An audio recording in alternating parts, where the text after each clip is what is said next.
ಹೆಂಡತಿ ಮನ್ಸನ್ನ ಅರ್ಥ ಮಾಡ್ಕೊಂಡು ಅವಳಿಗೋಸ್ಕರ ನೀನು ತ್ಯಾಗ ಮಾಡ್ದೇನಪ್ಪ.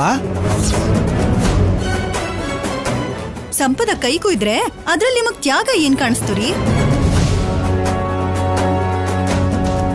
ಹೆಂಡತಿಗೆ ರಕ್ತ ನೋಡಕ್ಕಾಗಲ್ಲ ಅಂತ ಅವಳ ರಕ್ತನ ತಾನ್ ನೋಡ್ದ ನೋಡಮ್ಮ, ಅದೇನಮ್ಮ ತ್ಯಾಗ ಅಂದ್ರೆ.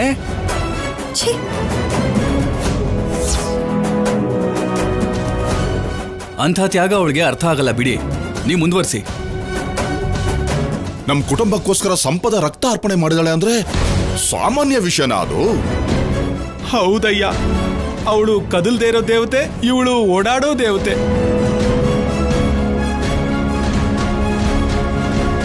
ಇಲ್ಲೋಡಪ್ಪ, ನಿನಗ್ ಮೊದ್ಲೇ ಹೇಳಿದೀನಿ. ಚಿಂತೆ ಮಾಡಬೇಡಿ ಅಮ್ಮ, ನನ್ನ ಕಣ್ಣೀರ್ನ ಕರ್ಚೀಫಿಂದ ಒರೆಸ್ಕೋತೀನಿ ಅಮ್ಮ.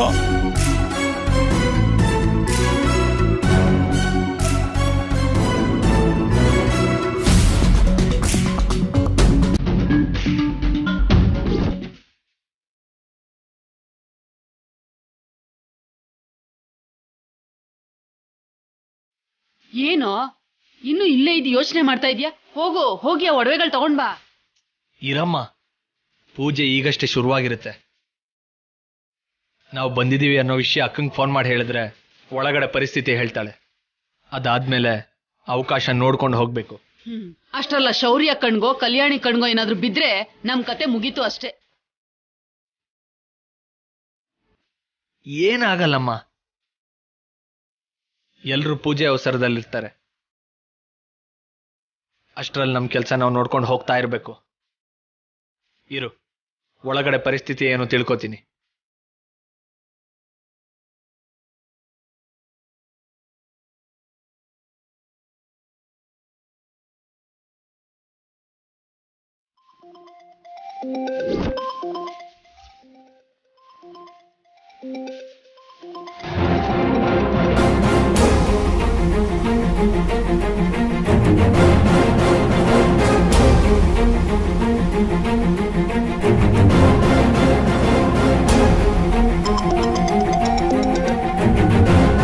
ಹಲೋ ಹಲೋ ಅಕ್ಕ, ನಾವು ಬಂದಿದ್ದೀವಿ. ಮನೆ ಹಿಂದೆನೇ ಇದ್ದೀವಿ. ಹೌದಾ? ಸರಿ, ಈಗಷ್ಟೇ ಪೂಜೆ ಶುರುವಾಗಿದೆ, ಸ್ವಲ್ಪ ಹೊತ್ತು ಪೂಜೆ ನಡಿಲಿ, ಆವಾಗ ಬಂದ್ಬಿಡು. ಸರಿ ಅಕ್ಕ. ಲೇ, ಹುಷಾರು ಕಣೋ. ಈ ಸರಿ ಪೂಜೆ ಹೊರಗಡೆ ಆಗಿರೋದಕ್ಕೆ ಯಾರಿಗೂ ಯಾವುದೇ ಅವಕಾಶ ಕೊಡ್ದೇನೆ ಹಾಗ್ ಬಂದು ಹೀಗ್ ಹೋಗ್ಬಿಡ್ಬೇಕು. ಅದನ್ನ ನಾನು ನೋಡ್ಕೋತೀನಲ್ವಾ.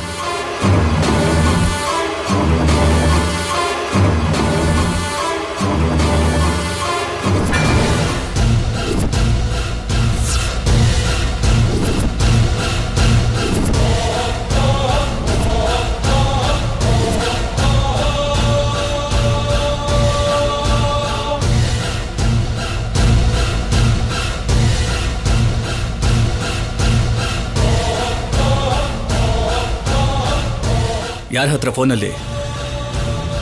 ಪೂಜೆ ಬಿಟ್ಟು ಬಂದು ಆರಾಮಾಗಿ ಫೋನಲ್ಲಿ ಹರಟೆ ಹೊಡಿತಿದ್ಯಾ? ಅಯ್ಯೋ, ಹಾಗೇನೂ ಇಲ್ಲ ರೀ. ಯಾವುದೋ ರಾಂಗ್ ನಂಬರಿಂದ ಫೋನ್ ಬಂದಿದ್ದಕ್ಕೆ ನಾನು ತುಂಬಾ ಭಕ್ತಿಯಿಂದ ಪೂಜೆ ನೋಡ್ತಿದ್ರೆ ಯಾಕೆ ಡಿಸ್ಟರ್ಬ್ ಮಾಡ್ತಿದ್ದೀರಾ ಅಂತ ಬೈತಿದ್ದೆ ಅಷ್ಟೇ. ಅಯ್ಯೋ, ನಾನ್ ಪೂಜೆ ಹತ್ರ ಇಲ್ಲ ಅಂದ್ರೆ ಅತ್ತೆ ನನಗ್ ಬೈತಾರೆ.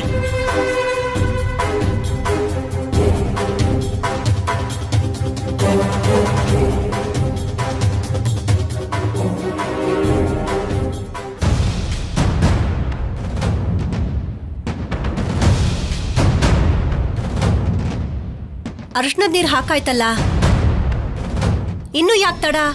ದೀಪ ಹಚ್ಚು ಸಂಪದ.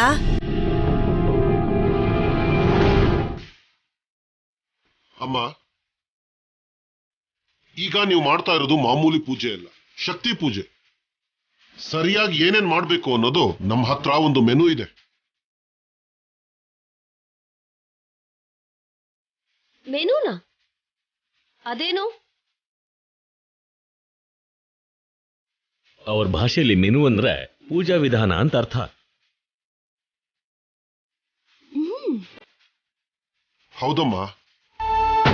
ಕಲ್ಯಾಣಿ ಅವರೇ, ನೀವು ಸಂಪದ ಅವರ ಕೈಯಲ್ಲಿ ದೀಪ ಇಡಿ.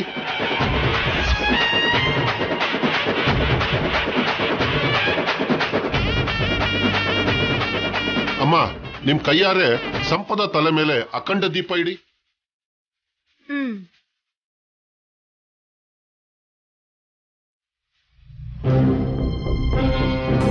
ಅತ್ತೆ ಏನಿದೆಲ್ಲ ನೀವಾದ್ರೂ ಹೇಳಿ. ಕಳ್ದು ಹೋಗಿರೋ ನನ್ನ ಒಡವೆಗಳು ಸಿಕ್ಕಾಯ್ತು. ಆದ್ರೆ ಆ ಸಿದ್ದು ಮಾಡ್ತಾ ಇರೋ ಕೆಲಸದಲ್ಲಿ ನಿನ್ನ ಕೈವಾಡ ಇಲ್ಲ ಅಂತ ನಿರೂಪಿಸೋದಿಕ್ಕೆ ಅಲ್ವಾ ಈ ಪೂಜೆ ಮಾಡ್ತಾ ಇರೋದು.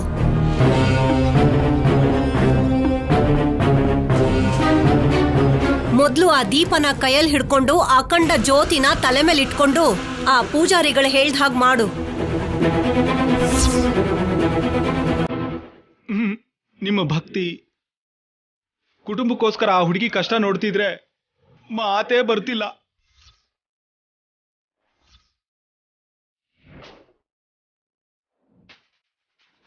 ನಿಮ್ ಕೈಯಾರೆ ಅವ್ರ ತಲೆ ಮೇಲೆ ಅಖಂಡ ದೀಪ ಇಡಿ.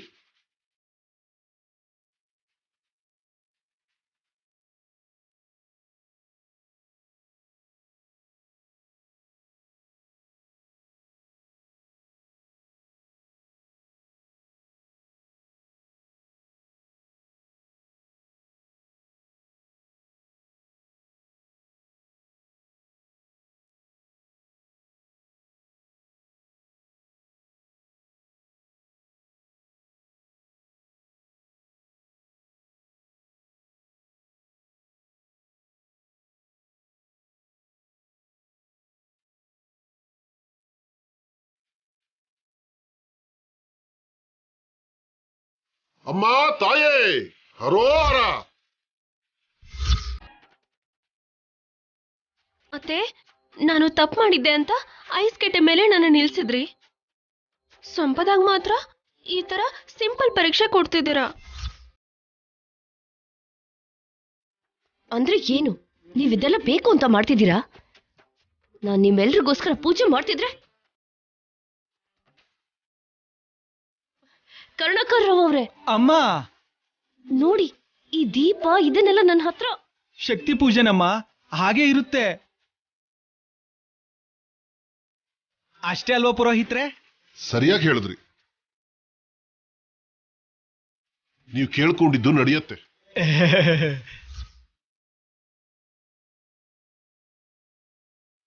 ಅಮ್ಮ ತಲೆ ಮೇಲೆ ದೀಪ ಇಟ್ಕೊಂಡಿದ್ದೀರಾ. ನಮ್ಮೂರಿನ ಮಾದರಿ ಆ ಶಕ್ತಿ ಸ್ವರೂಪಿಣಿಗೆ ರುದ್ರ ತರ್ಪಣ ಮಾಡಬೇಕು.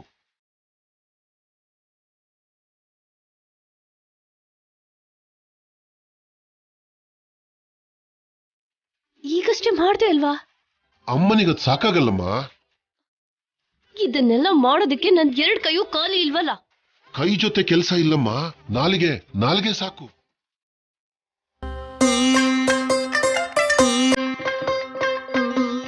ಹಾ, ನಾಲ್ಗೆಯಿಂದ ಏನ್ ಮಾಡ್ಬೇಕು? ನೀನೇನು ಮಾಡ್ಬೇಡಮ್ಮ, ನಾನೇ ಮಾಡ್ತೀನಿ. ಎಲ್ಲಿ ನಾಲ್ಗೆ ಹೊರಗಡೆ ಹಾಕಮ್ಮ.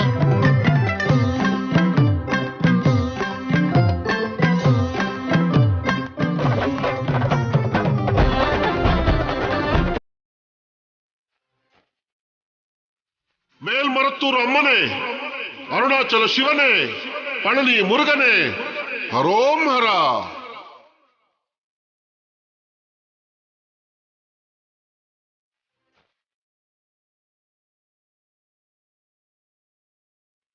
ಹರೋಂ ಹರ ಚುಚ್ಚಿ.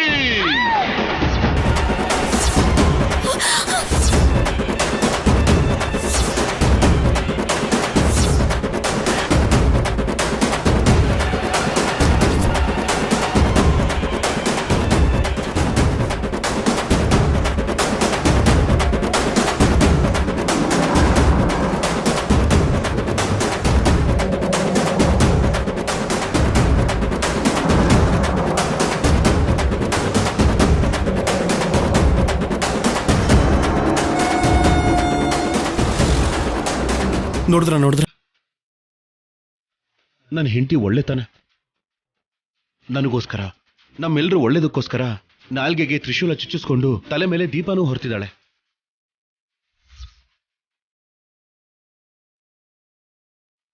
ನಮ್ಮಕ್ಕ ಬಂಗಾರ ಅಲ್ಲ. ಮನೆಗೆ ಇಂಥ ಸೊಸೆ ಎಲ್ಲಾದ್ರೂ ಸಿಗ್ತಾಳಾ?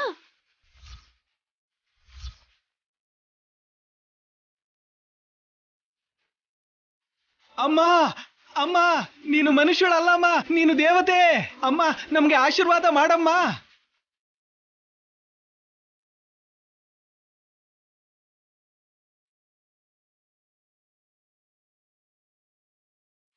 ಈ ಹುಡುಗಿ ಮನುಷ್ಯಳ ಅಲ್ಲಮ್ಮ, ಮಹಾಸಾಧ್ವಿ, ಮನುಷ್ಯಳಾಗಿ ಹುಟ್ಟಿರೋ ದೇವತೆ. ಅಮ್ಮ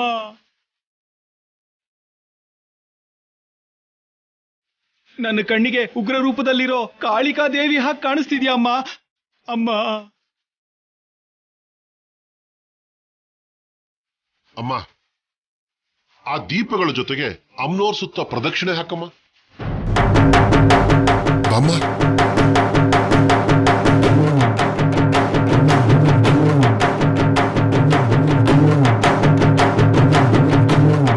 ಅಮ್ಮ ಹುಷಾರಮ್ಮ, ಅಮ್ಮ ಬಿದ್ಬಿಡ್ತೀಯಮ್ಮ. ಅಮ್ಮ ಹುಷಾರಮ್ಮ, ಅಮ್ಮ.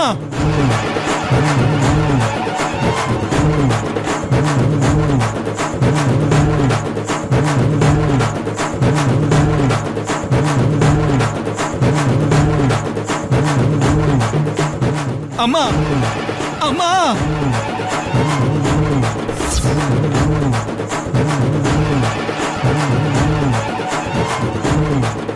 ಅಮ್ಮ, ಈ ಕಾಲ್ನ ಹಾಗೆ ನನ್ನ ತಲೆ ಮೇಲಿಟ್ಟು ನನ್ನ ಧನ್ಯನಾಗು ಮಾಡು ತಾಯಿ.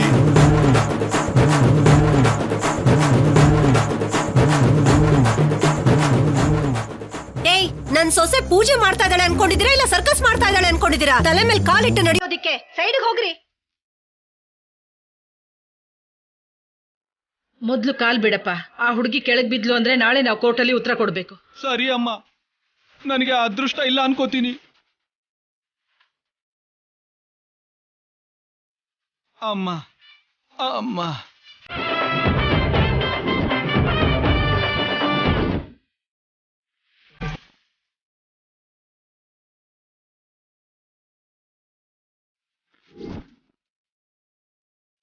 ಏನಿದು, ಇನ್ನು ಎಷ್ಟೊತ್ತಾಗುತ್ತಂತೆ? ನನ್ಗ್ಯಾಕೋ ಅನುಮಾನ ಬರ್ತಾ ಇದೆ ಸಿದ್ದು. ಯಾವುದೇ ಅನುಮಾನ ಬೇಡ ಅಮ್ಮ. ಬಂದಿರೋ ಕೆಲಸ ಪೂರ್ತಿ ಮಾಡ್ಕೊಂಡು ಈ ನಕಲಿ ಒಡವೆನ ಅಲ್ಲಿಟ್ಟು ಅಸಲಿ ಒಡವೆನ ತಗೊಂಡು ಹೋಗ್ತೀವಿ. ನಾವ್ ಇಲ್ಲೇ ಇದ್ರೆ ಅಲ್ಲಿ ಪೂಜೆ ಕೂಡ ಮುಗ್ದೋಗೋದಿಲ್ವಾ? ಪೂಜೆ ಶುರು ಮಾಡಿದ್ದೆ ಸಂಪದ ಅಮ್ಮ. ನಮ್ ಕೆಲಸ ಪೂರ್ತಿ ಆಗ್ದೇನೆ ಪೂಜೆ ಪೂರ್ತಿ ಆಗಲ್ಲ. ಕಾದು ಕಾದು ಸುಸ್ತಾಗ್ತಿದೆ ಕಣೋ. ಸ್ವಲ್ಪ ಹೊತ್ತು ತಾಳ್ಮೆಯಿಂದ ಇರಮ್ಮ. ಎಲ್ರೂ ಪೂಜೆಯಲ್ಲಿ ಮುಳುಗೋಗಿರ್ತಾರೆ. ಆ ಪೂಜೆ ನಡೀತಿರ್ಬೇಕಾದ್ರೇನೆ ಯಾರ ಕಣ್ಗೂ ಬೀಳ್ದೇನೆ ಒಡವೆ ಬದಲಾಯಿಸಿ ತಗೊಂಡು ಹೋಗೋಣ. ಇಷ್ಟಕ್ಕೂ ಏನ್ ನಡೀತಿದೆ ಅಂತ ಒಂದ್ಸಲ ನೋಡ್ಕೊಂಡ್ ಬಾ. ಅಗತ್ಯ ಇಲ್ಲ ಅಮ್ಮ. ಹೋಗೋದು ಅಂತ ನಡೆದ್ರೆ ಕೆಲಸ ಪೂರ್ತಿ ಮಾಡ್ಕೊಂಡು ಬಂದ್ಬಿಡ್ಬೇಕು ಅಷ್ಟೇ. ನೀನ್ ಭಯ ಪಡ್ದೇನೆ ನೆಮ್ಮದಿಯಾಗಿರು. ಬಾಮ್ಮ ಬಾಮ್ಮ. ಅಮ್ಮ ತಾಯೇ, ಹುಷಾರಮ್ಮ. ಬಾಮ್ಮ, ಬಾ ಬಾ ಬಾ ಬಾ. ಹಾಗೆ ನಿಧಾನ.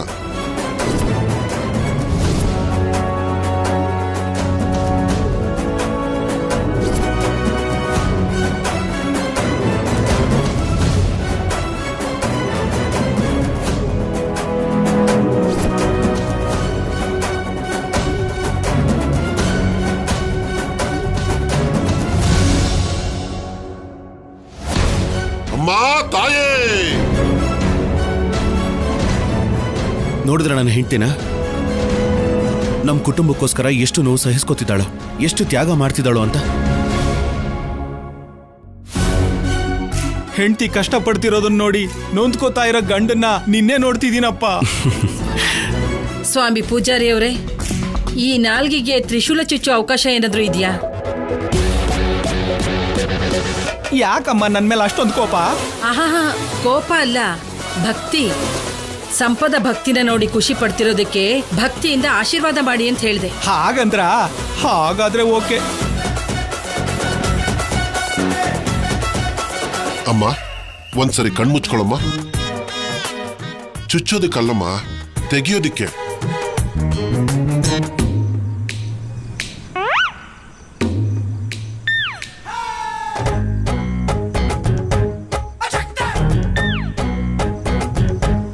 ಶಕ್ತಿ.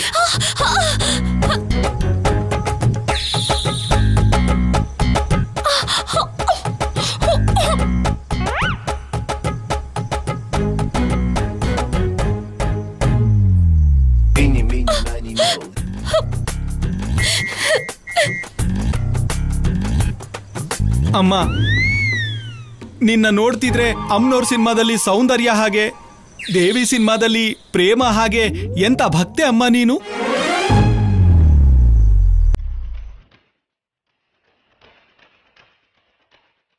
ಏಯ್ ಪೆದ್ ನನ್ ಮಗನ, ಅವ್ನು ನನ್ನ ಸಾಯಿಸ್ತಾ ಇದ್ರೆ ಮಾಡಿದ್ರೆ ನಿಂಗೆ ಬೇರೆ.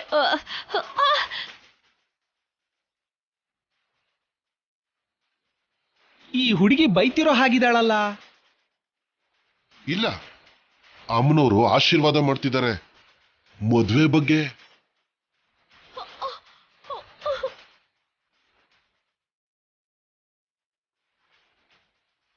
ಹೌದಾ? ಅಮ್ಮ ಅಮ್ಮ, ಚೆನ್ನಾಗಿ ಚೆನ್ನಾಗಿ ಇನ್ನೂ ಚೆನ್ನಾಗಿ ಆಶೀರ್ವಾದ ಮಾಡಮ್ಮ. ಅಮ್ಮ ಅಮ್ಮ, ಚೆನ್ನಾಗಿ ಆಶೀರ್ವಾದ ಮಾಡಮ್ಮ. ಅಮ್ಮ ತಾಯಿ, ನೀನೇ ನಮ್ ದೇವತೆ ಕಣಮ್ಮ. ಅಮ್ಮ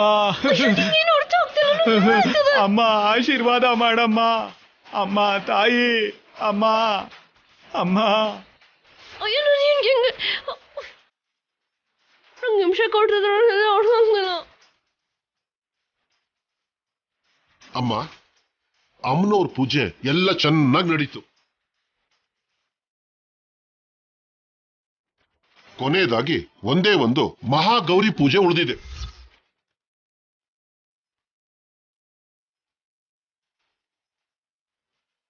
ಇನ್ನು ಏನ್ ಪೂಜೆ ಉಳಿದಿದೆ? ಅದು ನನಗೋಸ್ಕರ ಉಳಿದಿರೋ ಪೂಜೆ, ನನ್ನ ಅನುಮಾನ ಪೂರ್ತಿ ಆಗೋದಿಕ್ಕೆ ಮಾಡ್ತಾ ಇರೋ ಪೂಜೆ. ಅಂದ್ರೆ ಆಗ ನನ್ನ ಕೊಟ್ಟಿದ್ರಲ್ಲ, ಅದೇ ತರ ಪರೀಕ್ಷೆಗಳಾತೆ? ಅದು ತುಂಬಾ ಚಿಕ್ಕದು.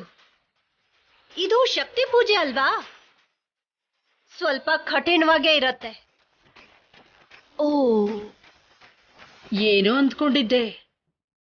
ಆದ್ರೆ ಸಂಪದ ಎಷ್ಟೇ ಕಠಿಣವಾದ ಪೂಜೆನಾದ್ರೂ ಮಾಡ್ತಾಳೆ ಅಂತ ಈಗ ಅರ್ಥ ಆಯ್ತು. ಮತ್ತೆ ನಮಗೋಸ್ಕರ ರಕ್ತದಿಂದ ಅಭಿಷೇಕ ಮಾಡೋದು, ನಾಲ್ಗೆಗೆ ತ್ರಿಶೂಲ ಚುಚ್ಕೊಳ್ಳೋದಂದ್ರೆ ಸುಮ್ಮನೆನಾ?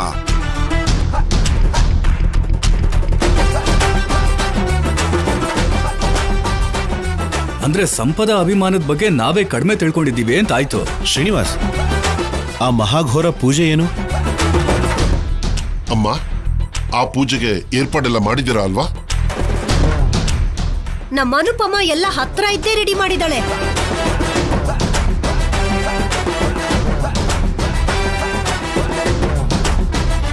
ಏನು ನಂಗೆ ಗೊತ್ತಿಲ್ಲ, ನೀವೆಲ್ಲ ಏರ್ಪಾಡು ಮಾಡ್ಕೊಂಡಿದ್ದೀರಾ? ಎಂತ ಮಾತು ಹೇಳ್ಬಿಟ್ಟೆ ಸಂಪದ. ನಮ್ಮನೆ ಸೊಸೆ ನೀನ್ ಪೂಜೆ ಮಾಡುವಾಗ ನಾವೆಲ್ಲರೂ ಸುಮ್ಮನೆ ಇರೋದಕ್ಕೆ ಹೇಗ್ ಸಾಧ್ಯ ಆಗತ್ತೆ? ನೀನು ನನ್ ಸೊಸೆ ಅಲ್ವೇ, ನನ್ ಮಗಳು ಅನ್ಕೊಂಡಿದೀನಿ. ಆಹಾ ಆಹಾ, ಸೊಸೆ ಮೇಲೆ ಕಿರೋಸಿನ್ ಹಾಕಿ ಇಲ್ಲ ಅಂದ್ರೆ ಸುಪಾರಿ ಕೊಟ್ಟು ಮರ್ಡರ್ ಮಾಡ್ತಿರೋ ಅತ್ತೆ ಇರೋ ಈ ದಿನಗಳಲ್ಲಿ ನಿಮ್ಮಂತ ಅತ್ತೆಯವ್ರಿರೋದ್ ನೋಡ್ತಿದ್ರೆ ಆಹಾ. ಅಮ್ಮ, ಇವಾಗಾದ್ರೂ ಅಳ್ಬೋದಾ? ಬೇಡ, ಮನೆಗೆ ಹೋಗಿ ಆರಾಮಗಳು.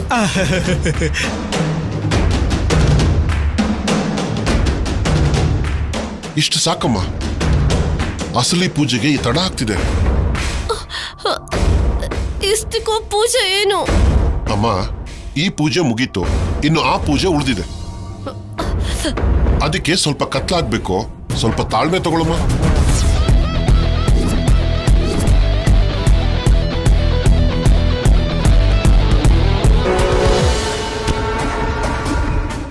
ಏನೋ ಇದು, ನಮ್ಮನ್ನ ಇಲ್ಲಿ ಕೂರಿಸ್ಬಿಟ್ಟು ಅವ್ರೇನ್ ಮಾಡ್ತಾ ಇದ್ದಾರೆ? ಕತ್ಲೆ ಕೂಡ ಆಗೋಯ್ತು. ನಾನು ಹೋಗ್ಬೇಕಾಗಿರೋ ಟೈಮ್ ಹತ್ರ ಬಂದಿದೆ ಬಿಡಮ್ಮ. ಎಲ್ರೂ ಒಳಗಡೆನೆ ಇದ್ದಾರೆ, ಹುಷಾರು ಕಾಣಿಸಿದ್ದು. ನನಗೇನು ಆಗಲ್ಲ ಅಮ್ಮ. ಅವ್ರಿಗೆ ನಾನು ಬಂದಿದ್ದೀನಿ ಅಂತ ಗೊತ್ತಾಗೋ ಅಷ್ಟರಲ್ಲಿ ಈ ನಕಲಿ ಬಂಗಾರನ ಅಲ್ಲಿಟ್ಟು ಅಸಲಿ ಬಂಗಾರನ ತಗೊಂಡ್ ಬರ್ತೀನಿ. ನೀನ್ ಬೇಗ ಬಂದ್ಬಿಡು. ನಾನು ಬರ್ತೀನಿ, ಆದ್ರೆ ನೀನ್ ಮಾತ್ರ ಕಾರ್ ಸ್ಟಾರ್ಟ್ ಮಾಡ್ಕೊಂಡು ರೆಡಿ ಆಗಿರ್ಬೇಕು. ಆಯ್ತು ಬಿಡು. ಒಡವೆ ಬದಲಾಯಿಸಿದ ಮರುಕ್ಷಣ ನಾವ್ ಈ ಸುತ್ತಮುತ್ತ ಎಲ್ಲೂ ಕಾಣಿಸ್ಕೋಬಾರ್ದಮ್ಮ. ನಿನ್ ಜೊತೆ ಆ ಸಂಪಾದ ಕೂಡ ಬರ್ತಾಳಾ? ಒಳಗಡೆ ಹೋಗೋವರೆಗೂ ಗೊತ್ತಿಲ್ಲ ಅಮ್ಮ. ಪರಿಸ್ಥಿತಿ ಚೆನ್ನಾಗಿದ್ರೆ ನನ್ನ ಜೊತೆ ಬರ್ತಾಳೆ, ಇಲ್ಲ ಅಂದ್ರೆ ಆಮೇಲೆ ಬರ್ತಾಳೆ.